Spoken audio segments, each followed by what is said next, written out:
Chempazhanthi agricultural improvement സഹകരണ സംഘത്തിൽ വൻ ക്രമക്കേട്. ബാങ്കിന്റെ ബാധ്യത 17 കോടിയെന്ന ഇന്ത്യൻ ഓഡിറ്റ് റിപ്പോർട്ട്. വായ്പ നൽകിയതിലും ഉദ്യോഗസ്ഥരെ നിയമിച്ചതിലും ക്രമക്കേട് നടന്നെന്ന ഓഡിറ്റ് റിപ്പോർട്ട്. സഹകരണ ചട്ടം മറികടന്ന് ബാങ്ക് പ്രസിഡന്റ് അണിയൂർ ജയകുമാറിന്റെ സഹോദരിയുടെ മകളെ സെക്രട്ടറിയായി നിയമിച്ചു.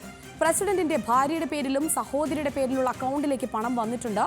ജീവനക്കാരുടെ നിയമനം ബോർഡ് അറിഞ്ഞിട്ടില്ലെന്നും റിപ്പോർട്ട്.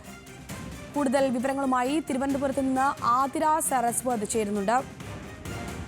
ആതിര, ഇപ്പോൾ ഈ ചെമ്പഴന്തി അഗ്രികൾച്ചറൽ ഇംപ്രൂവ്മെന്റ് സഹകരണ സംഘത്തിൽ വൻ ക്രമക്കേട് എന്നാണ് പുറത്തു വന്നുകൊണ്ടിരിക്കുന്ന റിപ്പോർട്ട്. എന്തൊക്കെ ക്രമക്കേടുകളാണ് നിലവിലുള്ളത്? ഈ ബാങ്കിന്റെ ബാധ്യത 17 കോടി എന്ന് പറയുമ്പോൾ അതൊരു ചെറിയ തുകയല്ല. ഇപ്പൊ പുറത്തു വന്നിരിക്കുന്ന ഓഡിറ്റ് റിപ്പോർട്ട് പ്രകാരം 17 കോടി രൂപയാണ് ബാങ്കിന്റെ ബാധ്യതയായിട്ട് പറയുന്നത്.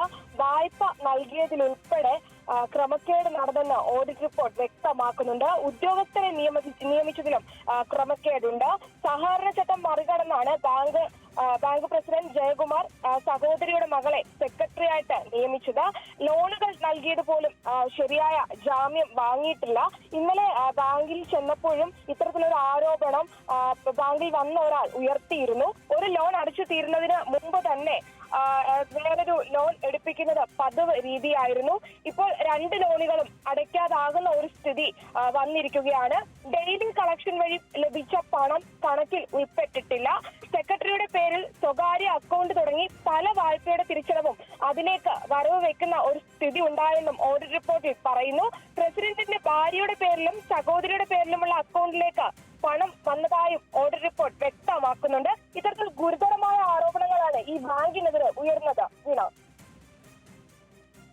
ഈ ബാങ്കിനെതിരെ ഇപ്പോൾ 17 കോടിയുടെ ഇന്ത്യൻ ഓഡിറ്റ് റിപ്പോർട്ട്, 17 കോടി എന്നാണ് ഈ ബാങ്കിന്റെ ബാധ്യത സൂചിപ്പിക്കുന്നത്. അപ്പോൾ എന്ത് നടപടിയായിരിക്കും ഇനി ഈ ബാങ്കിനെതിരെ ഉണ്ടാവുക, ആതിര? കഴിഞ്ഞ ദിവസം വലിയൊരു പ്രതിഷേധം ബാങ്കിന്റെ മുൻപിൽ നമ്മൾ കണ്ടതാണ്. അന്നേരം ആൾക്കാർ പിരിയാനുണ്ടായ ഒരു കാരണം RDOയും ജോയിന്റ് രജിസ്ട്രാറും ഉൾപ്പെടെ വന്ന നടപടിയെടുക്കാം, രേഖകൾ ശേഖരിച്ച ശേഷം നടപടിയെടുക്കാം എന്നൊരു വാക്ക് ജനങ്ങൾക്ക് നൽകിയതിനെ തുടർന്നാണ് ആ ഒരു പ്രതിഷേധം കെട്ടടങ്ങിയത്.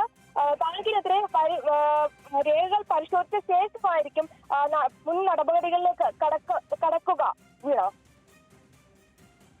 തീർച്ചയായിട്ടും. എന്തായാലും ചെമ്പഴന്തി അഗ്രികൾച്ചർ ഇംപ്രൂവ്മെന്റ് സഹകരണ സംഘത്തിലെ ക്രമക്കേടുമായി ബന്ധപ്പെട്ട വാർത്തയാണ് ഇപ്പോൾ ആതിര സരസ്വത് നൽകിക്കൊണ്ടിരിക്കുന്നത്. ബാങ്കിന്റെ ബാധ്യത 17 കോടിയെന്ന് ഇന്ത്യൻ ഓഡിറ്റ് റിപ്പോർട്ട് പറയുന്നുണ്ട്. വായ്പ നൽകിയതിലും ഉദ്യോഗസ്ഥരെ നിയമിച്ചതിലും ക്രമക്കേട് നടന്നെന്നാണ് ഓഡിറ്റ് റിപ്പോർട്ടിൽ സൂചിപ്പിക്കുന്നത്. കൂടുതൽ വിവരങ്ങൾ തിരുവനന്തപുരത്ത് നിന്ന് നൽകുകയായിരുന്നു ആതിര സരസ്വത്.